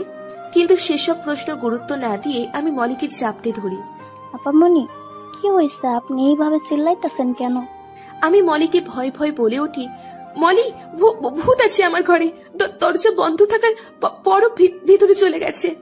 আমার কথা শুনে মলি ঠক ঠক করে কাঁপাকাঁপি শুরু করে দিয়েছে। আপামনি, হাসতে কইছেন আপনি? এইখানে ভূত আছে। মাসখানিক আগে আমারেও দেখা দিছিল সাদা একটা ভূত। মলির কথা শুনে আমার এবার বেশি ভয় করছে। আমাদের কথার মাঝেই হামিম রূপী সেই ভূত নিচে নেমে আসে। একদম আমার সামনে দাঁড়ায়, বুকে হাত গুজে। ওনাকে আমার এত সামনে দেখে আমি উল্টে দৌড় দিই, কিন্তু বেশি দূর যেতে পারিনি। তার আগেই উনি আমাকে কোলে তুলে নেয়। হঠাৎ এরকম হওয়াতে আমি আরো বেশি ভয় পেয়ে যাই। মলি বাঁচাও আমাকে, ভূত! আমার কথা শুনে মলিও জোরে ভূত বলে মাটিতে লুটিয়ে পড়ে। আমি চোখ বড় বড় করে একবার মলির দিকে তাকাই, তো একবার হামিম রূপী ভূতটার দিকে তাকাই। উনি একটা দীর্ঘশ্বাস ফেলে আমাকে কোল থেকে নামায়। আমি দৌড় দিতে গেলে আমার হাতটা ধরে রাখে। আমি হাত মোচড়ামুচড়ি করছি ছাড়াবার জন্য, কিন্তু একটা ভূতের কাছে আমার শক্তি নগণ্য। উনি পকেট থেকে ফোনটা হাতে নিয়ে কাউকে ফোন লাগায়। সেটা দেখে আমি আরো বেশি অবাক হয়ে যাই। ভূত কি ফোনও চালায়? ডিজিটাল বাংলাদেশে কি ডিজিটাল ভূতেরও উৎপত্তি হলো নাকি? আমি এসব ভাবছি, আর উনি এর মাঝে ফোনটা রেখে আমাকে আবারও কোলে তুলে নেয়। আমি কোল থেকে নামার জন্য ধস্তাধস্তি করে চলেছি, কিন্তু নামতে পারছি না। উনি ঘরে এসে আমাকে খাটে বসিয়ে দরজা বন্ধ করে দেয়। দেখুন, আমি কিন্তু কোনো ভূতের কোনো ক্ষতি করি নাই। আমাকে ছেড়ে দেন প্লিজ, আর আমার জামাইটাকেও ফিরিয়ে দেন প্লিজ। জামাই? আমার জামাইয়ের রূপ ধরে আসছেন? নিশ্চয়ই আমার একমাত্র ডাইনোসর জামাইটাকে কোথাও রেখে এসেছেন, নয়তো আমি এত চিৎকার করলাম উনি এলো না কেন? প্লিজ আমার জামাইকে ফিরিয়ে দেন। চুপ, একদম চুপ, স্টুপিড কোথাকার। ভূত বলতে কিছু নেই, তাই এমন বোকা বোকা কথা আরেকবার বললে এমন থাপ্পড় দিব যে ভূত বলতে কোনো ওয়ার্ড আছে সেটাই ভুলে যাবে। আমাকে তোমার কোন অ্যাঙ্গেলে ভূত মনে হয়? Answer me. চুপ করে থাকবা না? ওনার ধমকে আমি এবার ভ্যা ভ্যা করে কেঁদে ফেলি। উনি হক চকিয়ে উঠে আমার কান্নার আওয়াজে, শাহরুখ কেঁদো না, আর ধমক দিব না, তুমি শান্ত হও, কেঁদো না। শাহরুখ শব্দটা শুনে মনের ভিতর কেমন যেন একটা ভালো লাগা কাজ করলো। আমি কান্না ভুলে ওনার দিকে ফেল ফেলিয়ে তাকিয়ে আছি, আর উনি আমার চোখের পানি মুছে দেয়। তুমি এমন বোকা বোকা কথা বলছিলে, তার জন্যই তো এইভাবে ধমক দিতে হলো আমার, আর তোমাকে কাঁদতে হলো। আমি কোনো জিন কিংবা ভূত নই, আমি হামিম, তোমার একমাত্র স্বামী। আর রুমে আসার জন্য কি ভূত হতে হয় নাকি? বারান্দা আর এক্সট্রা চাবি আছে কি করতে? আল্লাহ বলুন। উনি মুচকি হেসে বলে ওঠে, আল্লাহ। হাতটা দিন আপনার। হাত দিয়ে কি করবা? দিন তো। তারপর উনি হাত দিলে আমি ওনার নখে চাপ দিয়ে ধরি। উনি ব্যথায় আউচ করে ওঠে, আর আমি বিশ্ব জয় করা হাসিতে মেতে উঠি। আমি এখন শিওর উনি কোনো জিন ভূত নয়, আমার একমাত্র স্বামী উনি। ব্যথা দিলা কেন? ব্যথা পেলেন বলেই তো শিওর হলাম আপনি কোনো জিন কিংবা ভূত নন। মানে হলো, ছোট থাকতে মামার বাসায় গেলে নানু বলতো ভূত জিন ধরলে নাকি হাতের নখে চাপ দিলে ব্যথা পায় না, তাই সেই টেকনিকটাই এখন ব্যবহার করলাম। উনি আমার মাথায় একটা ঠোকা মেরে বলে ওঠে, পাবনার পলাতক পাগল একটা। আমি ওনার কথায় তেলে বেগুনে চলে উঠি। এই, আপনি কাকে পাবনার পাগল বলছেন? হ্যাঁ, ঘুষি দিয়ে না একদম নাক বোঝা করে ফেলবো। তুমি পাবনার পাগল, আর দাও একটা ঘুষি, দেখি তোমার কত শক্তি। ওনার কথা শুনে দমে যায়, কারণ যতই হোক কেউ তাকে মারতে বললে মারা যায় না। তাই আমি চুপ করে বসে আছি, কিন্তু হঠাৎ করে মনে পড়ে যায় উনি তো আমার উপরে ছিল তখন, কিন্তু কেন তখন ওভাবে শুয়েছিল? এই মিয়া, আপনি তখন আমার উপরে শুয়েছিলেন কেন? কোনো কুমতলবে তখন এমন করেছেন? দেখছিলাম তোমার কয়টা দাঁত পোকায় খেয়েছে। এই তুমি না একজন ডাক্তার, ডাক্তার হয়ে নিজের দাঁতের এহাল কেন? দেখুন, একদম দাঁত নিয়ে কথা বলবেন না। আমার দাঁত যথেষ্ট সুন্দর, ঠিক আছে? সেটা তো দেখতেই পারছি। ধ্যাত, আপনার সাথে কথা বলে কোনো ফায়দা নেই। যান এই ঘর থেকে, ঘুমাবো আমি। আপনার সাথে কথা বললেই কথা বাড়বে, আর রাত পার হয়ে সকাল হয়ে যাবে। আমি এই ঘর থেকে কোথাও যাচ্ছি না। আমি আজ থেকে তোমার সাথে একই রুমে থাকবো। খেলবো না তো থাকবো না, আমি আপনার সাথে। বের হন এই ঘর থেকে। উনি আমার কথায় পাত্তা না দিয়ে আমাকে এক হাতে জড়িয়ে ধরে কিছুটা ধাক্কা দিয়ে বেডে ফেলে দেয়। আর উনি আমার পাশে শুয়ে পেছন থেকে এক হাত আমার গলায় আর এক হাত পেটে রেখে শুয়ে পড়ে। ওনার ছোঁয়ায় কেঁপে উঠি আমি। আর উনি মুচকি হেসে আমার কপালে একটা চুমু দিয়ে চোখ বন্ধ করে শুয়ে পড়ে। আমি ওনার আলতো ছোঁয়ায় একদম ফ্রিজড হয়ে যায়। কি হলো এটা? কি করলো এটা? সকালে কারো চিৎকারে ঘুম ভাঙে আমার। আমি চোখ খুলে তাকিয়ে অবাক হয়ে যাই, কারণ গতকাল উনি আমাকে যে বাড়িতে নিয়ে গিয়েছিল এটা সে বাড়ি নয়, এটা আগের সেই বাড়িটা। বুঝলাম না কিছু। রাতে ওই বাড়ি আর সকালে এই বাড়ি, উনি এমন কেন করছেন? এসব ভাবনার মাঝে আবার নিচ থেকে চিৎকারের আওয়াজ ভেসে আসে। আমি হুড়মুড়িয়ে দৌড়ে নিচে ড্রয়িং রুমে চলে আসি। আর এসে দেখি নীলা আপু এসেছে, আর হামিম নীলা আপুর সাথে রেগে কথা বলছে। বুঝি না বাবা, উনি আপুর সাথে এমন আচরণ কেন করে? নীলা আপু আমাকে দেখে আমার সামনে এসে গালে হাত দিয়ে বলে, কেমন আছো দিয়া? আমি কিছু বলবো তার আগেই হামিম আমাকে চিৎকার করে বলে ওঠে, এই তুমি এখন এখানে দাঁড়িয়ে আছো কেন? সকালে ঘুম থেকে ওঠার পর কি তোমাকে এভাবে দাঁড়িয়ে থাকতে বলেছি আমি? না মানে আপু। চুপ, কোনো কথা না। তাড়াতাড়ি এখন ফ্রেশ হয়ে বাগানে যাও, আর প্রতিটা গাছে পানি দিয়ে আসবে, নয়তো সকালের খাওয়া বন্ধ। আপুর সামনে ওনার এমন কথাই আমি একটু অপমানিত বোধ করলাম। আপুর সামনে এভাবে না বললেও পারতেন উনি। আর গাছে পানি দেওয়ার পরও খাবো না আমি। একবেলা না খাওয়ার জন্য আর মরে যাব না। প্রমাণগুলো শুধু হাতে পাওয়ার অপেক্ষা করছি। তারপর আর ওনার এমন বাজে আচরণ সহ্য করতে হবে না। এসব ভেবে রাগে ফুঁসতে ফুঁসতে রুমে এসে ফ্রেশ হয়ে বাগানে চলে আসি। বাগানটা খুব বেশি বড় নয়, আবার খুব ছোটও নয়, কিন্তু বাগানটা বেশ গোছানো আর নানা ধরনের গাছগাছালিও আছে। বেশ কিছুক্ষণ পর দেখি নীলা আপু রাগে হনহনিয়ে গেট দিয়ে বের হচ্ছে। হামিম লোকটা বড্ড রহস্যময়, কেন যে নিজের আপুর সাথে এমন করছে বুঝতে পারছি না। এসব ভেবে একটা দীর্ঘশ্বাস ফেলে গাছগুলোতে পানি দিচ্ছিলাম, তখন পেছন থেকে কে যেন কোমরে চিমটি কাটে। আমি কোমরে হাত দিয়ে রেগে পিছনে তাকিয়ে দেখি হামিম। তার মানে উনি চিমটি কেটেছে। রাগটা আবার মাথায় চড়ে বসলো। ওই মিয়া, আপনি চিমটি কাটলেন কেন? যখন তখন এমন খোঁজা মারেন কেন? উনি আমার রাগকে পাত্তা না দিয়ে উল্টে রেগে বলে ওঠে, কোমর দেখাতে বেশ ভালোই লাগে তাই না? কোমর থেকে যদি আরেকদিন কাপড় সরছে তো দেখো কি করি। আজ তো চিমটি কাটলাম, পরের বার ব্লেড চালাবো কোমরে। আমি ওনার কথা শুনে তাড়াতাড়ি কোমরের দিকে তাকাই আর দেখি সত্যি সত্যি কোমর থেকে কাপড় সরে গেছে। আমি তাড়াতাড়ি হাত দিয়ে শাড়ি আঁকড়ে ধরলাম যাতে কোমর দেখা না যায়। ইস, লজ্জায় মরে যেতে ইচ্ছে করছে। ওনার সামনে কোমরের কাপড় সরে গেছিল। হয়েছে, এখন এত লজ্জা পেতে হবে না, গাছে পানি দাও। কথাটা বলেই উনি আমার পিছনে দোলনায় বসে পড়লেন। আমি কোনো মতন শাড়িটা ঠিক করে গাছে পানি দেওয়ায় মনোযোগ দিলাম, কিন্তু কেমন আনইজি ফিল হচ্ছে। উনি কিভাবে আমার দিকে তাকিয়ে আছে? এইভাবে কেউ তাকিয়ে থাকলে কি কাজ করা যায় নাকি? এই, আপনি এখান থেকে যান তো। তখন থেকে চোখ দিয়ে গিলে খাচ্ছেন। উনি ভ্রু কুঁচকে তাকালেন আমার দিকে, যেন উনি বুঝতেই পারেননি আমি কি বলেছি। চোখ দিয়ে আবার গিলে খায় কিভাবে? মুখ দিয়ে খাওয়া যায় জানি, কিন্তু চোখ দিয়ে কিভাবে খায়? আল্লাহ, দড়ি ফালাও, এই ডাইনোসরটাকে উঠিয়ে দিই। শালা বজ্জাত, পচা কুমড়ো, ইচ্ছে করতেছে কিক মাইরা উগান্ডা পাঠাইতে। চোখ দিয়ে গিলে খায় কেমন জানে না, ঢং কত। এখনো ছোট বাবু রয়েছে তিনি। রাগের মাথায় কথাগুলো ওনার সামনে বলে ফেলি। কথাগুলো বলার পর ওনার দিকে তাকিয়ে দেখি উনি আমার ঠিক পেছনে পকেটে হাত দিয়ে দাঁড়িয়ে আছে।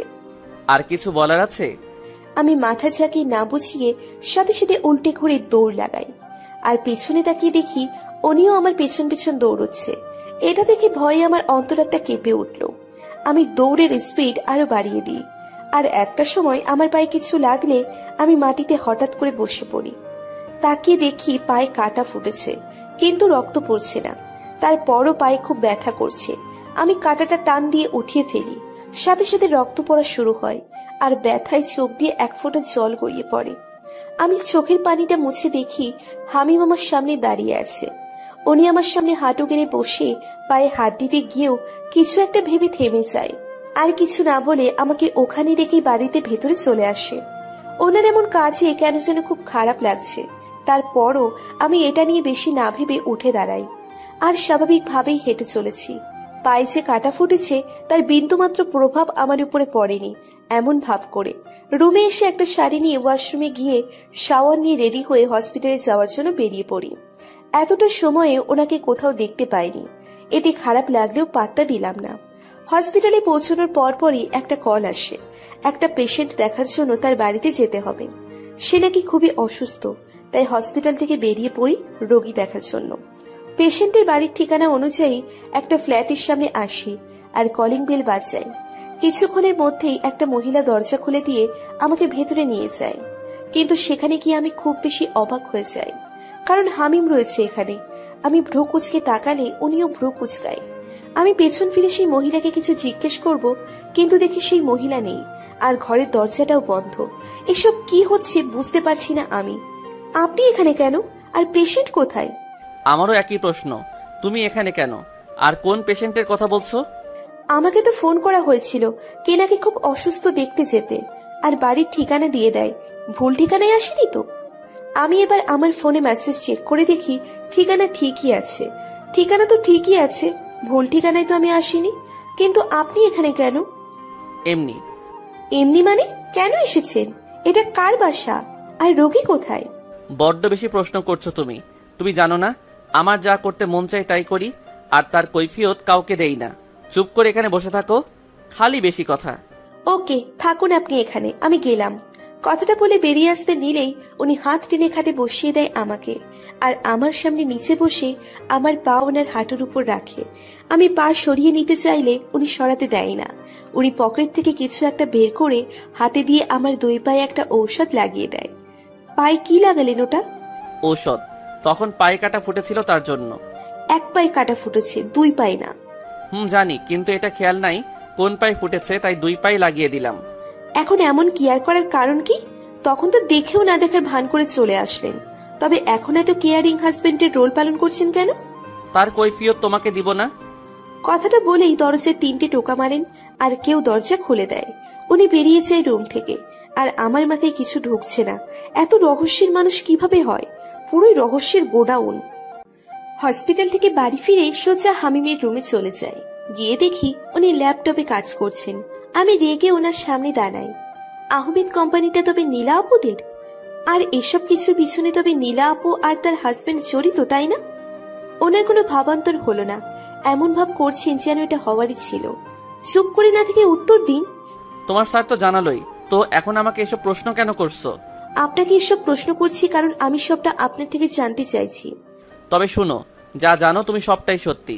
এসবের পিছনে আপু আর তার হাজবেন্ড জড়িত। আহমেদ কোম্পানিটা আপুদেরই, আর কোম্পানিতে ওই বিষাক্ত গ্যাস ওরাই দিয়েছিল, যাতে করে শ্রমিকদের ওই অবস্থা হয়েছে। কেন এসব করলো ওরা? কেন এতগুলো মানুষের ক্ষতি করলো? শ্রমিকদের সাথে বেতন নিয়ে ঝামেলা হয়েছিল, তাই ওরা এমন করেছে। আর ওরা তো ওদের শাস্তিও পেয়েছে, পুলিশ ওদের গ্রেফতারও করেছে। জানি আমি, কিন্তু আপনি এসব লুকিয়েছিলেন কেন? উনি মুচকে হেসে বসা থেকে উঠে আমার সামনে দাঁড়ায়। আমি ভ্রু কুচকে ওনার থেকে কয়েক কদম পিছিয়ে যাই। আমি তো লুকাতে চাইনি, তুমি বাধ্য করেছো। আমি বাধ্য করেছি মানে? তুমি তো সেদিন আমার ফোনে বলা কয়েকটা কথা শুনে ভুল বুঝে প্রতিবাদী হয়ে উঠলে, তাই আমাকে তোমার থেকে অনেক কিছু লুকাতে হয়েছে। এমন হেয়ালি না করে সোজাসুজি উত্তর দিন। সেদিন ফোনে আমি অন্য একটা কেস নিয়ে আলোচনা করছিলাম। আমার জুনিয়র অফিসার কিশোর ওই দিন একটা কাজ সেরে বাড়ি ফিরছিল, তখন দেখতে পায় একটা মেয়েকে 2টা ছেলে জোরাজোরি করে গাড়িতে তুলছে। কিশোরের বুঝতে বেশি সময় লাগেনি যে ছেলেগুলো ভালো কোনো উদ্দেশ্য নিয়ে মেয়েটাকে নিচ্ছে না। সে গিয়ে আটকায়, কিন্তু তারা উল্টো কিশোরকে মারতে আসে, আর কিশোর বাধ্য হয়ে গুলি চালায়। যেখানে একজন মারা যায় আরেকজন পালিয়ে যায়। সেটা কিশোর আমার সাথে শেয়ার করলে আমি ওকে জানাই অ্যাক্সিডেন্ট কেস বলে চালাতে, আর যা প্রমাণ আছে সব নষ্ট করে দিতে। তবে ওই দিন যে বললেন শ্রমিকদের 2 লক্ষ টাকা ক্ষতিপূরণ দিতে? উনি হাসলেন। ওটা তো আমি এমনি বলেছি। ও আচ্ছা, বুঝতে পারছি। আর কোনো প্রশ্ন আছে কি তোমার? আপু আর ভাইয়াকে যে পুলিশ ধরে নিয়ে গেল, তাতে আপনার খারাপ লাগছে না? না, খারাপ লাগছে না। তারা তাদের কর্মফল পেয়েছে। এসব বাদ দিয়ে আর কিছু জানা থাকলে বলো। না, আর কোনো প্রশ্ন নেই। আমি ফ্রেশ হয়ে আসছি। আচ্ছা। আমি একটা শাড়ি নিয়ে ওয়াশরুমে চলে এলাম। ফ্রেশ হয়ে বের হয়ে দেখি উনি খাবার নিয়ে বসে আছেন। আপনি খাবার আনতে গেলেন কেন? আমি তো নিচে গিয়ে খেতে পারতাম। এমনি নিয়ে আসলাম, বসো, খাবে। বুঝি না উনি এমন কেন, এই ভালো তো এই খারাপ। আমি সোফায় গিয়ে বসলে উনি আমার সামনে খাবার ধরে। আমি অবাক চোখে ওনার দিকে তাকাই। উনি চোখ দিয়ে ইশারা করে খেতে, কিন্তু আমি এক দৃষ্টিতে ওনার দিকেই তাকিয়ে আছি। এভাবে তাকিয়ে থাকলে পেট ভরবে না। ওনার কথায় থতমত খেয়ে যাই আমি, আর চোখ নামিয়ে খাবারটা খেয়ে নিই। উনি আমাকে খাইয়ে দিচ্ছে আর এক দৃষ্টিতে তাকিয়ে আছে। ওনার চোখে কিছু একটা প্রকাশ করতে চাইছে, কিন্তু সেটা আমি বুঝতে পারছি না। উনি আমাকে খাইয়ে দিয়ে নিচে খেয়ে নেয়। উনি প্লেট নিয়ে উঠতে গেলে আমি আস্তে করে বলে উঠি, সরি। উনি আমার দিকে ভ্রু কুঁচকে তাকায়। আপনাকে ভুল বুঝে অপমান করার জন্য আমি খুবই দুঃখিত, ক্ষমা করে দিবেন প্লিজ। উনি আমার কথার উত্তরে শুধু মুচকি হেসে আমার কপালে আলতো করে চুমু দিয়ে চলে গেলেন। আর হামিম প্লেটগুলো রান্নাঘরে রেখে বাগানে চলে আসে, আর এক মনে নিজের সাথে কথা বলে চলেছে। তোমাকে তো আমি সেই কবেই ক্ষমা করে দিয়েছি। খুব ভালোবাসি তোমাকে আমি, সেই প্রথম দেখাতেই ভালোবেসে ফেলেছিলাম। কিন্তু এতদিন আপুর জন্য তোমাকে কাছে টেনে নিতে পারিনি। তুমি যখন আমার ওই দিনের ফোনে কথা বলা শুনে ভুল বুঝো, সেই ভুলটা আমি সেদিনই ভাঙিয়ে দিতে পারতাম, কিন্তু আমার কাছে উপযুক্ত প্রমাণ ছিল না, তাই তোমার ভুলটাও ভাঙাতে পারিনি।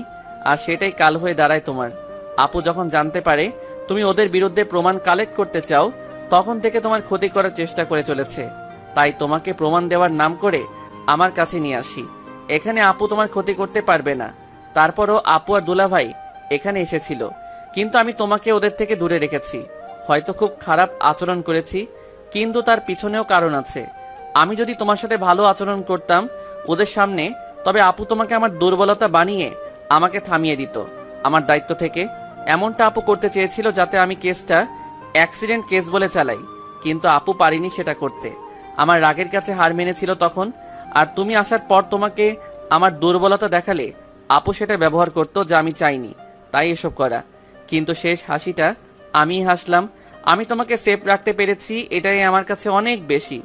আপু আর দুলাভাইয়ের থেকে এখন তোমার কোনো বিপদ নেই, তাই ওদের থেকে দূরে রাখার জন্য তোমার সাথে আর খারাপ আচরণ করতে হবে না আমাকে। এখন থেকে শুধু ভালোবাসবো, বলবো তোমাকে ভালোবাসি। কাল থেকে এক নতুন জীবন শুরু করব আমরা।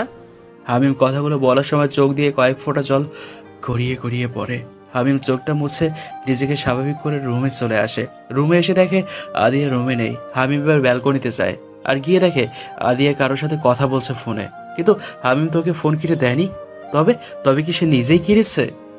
হামিম আদিয়ার থেকে ফোনটা কেড়ে নেয়। আরে ফোনটা নিলেন কেন? দেখছিলেন তো কথা বলছি, দিন ফোনটা। এই ফোন কোথায় পেলে? কুড়িয়ে পাইছি। মজা করো না, সত্যি বলো। আপনি এমন ভাবে বলছেন যেন আমার কাছে ফোন কেনার টাকা নেই। এবার ফোন দিন আমার।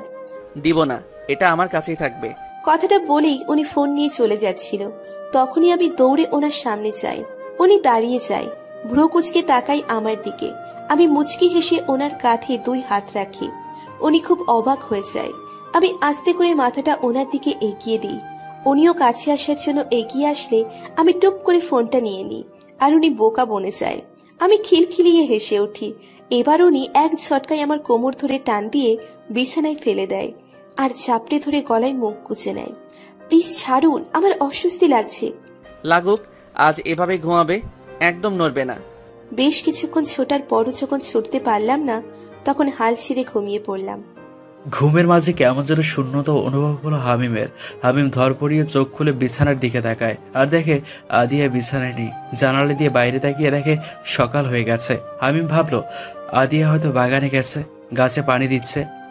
তাই হামিম ওয়াশরুমে গিয়ে ফ্রেশ হয়ে নেয়। ফ্রেশ হয়ে বাগানে চলে আসে, কিন্তু সেখানেও আদিয়া নেই। এবার হামিমের ভয় হচ্ছে। হামিম দৌড়ে বাড়িতে আসে, সারা বাড়ি খুঁজে বেড়ায়, কিন্তু কোথাও আদিয়াকে পায় না। তার মানে কি আদিয়া চলে গেছে তাকে ছেড়ে? কথাটা মাথায় আসতেই হামিমের বুকটা ফেটে ফেটে যাচ্ছে। হামিম অনেক খুঁজেও যখন আদিয়াকে পায় না, তখন হামিম তার ঘরে চলে আসে। এসে আলমারি চেক করে দেখে আদিয়ার জামা কাপড় সব আছে কিনা। হামিম খুলে দেখে সবই ঠিক আছে। তবে আদিয়া গেল কোথায়? হামিম এবার হসপিটাল আর আদিয়ার বাবার বাড়িতে ফোন করে, কিন্তু আদিয়া সেখানেও নেই। হামিম এবার পুরোপুরি ভেঙে পড়ে। হামিম খাটে বসে পড়ে মাথা নিচু করে।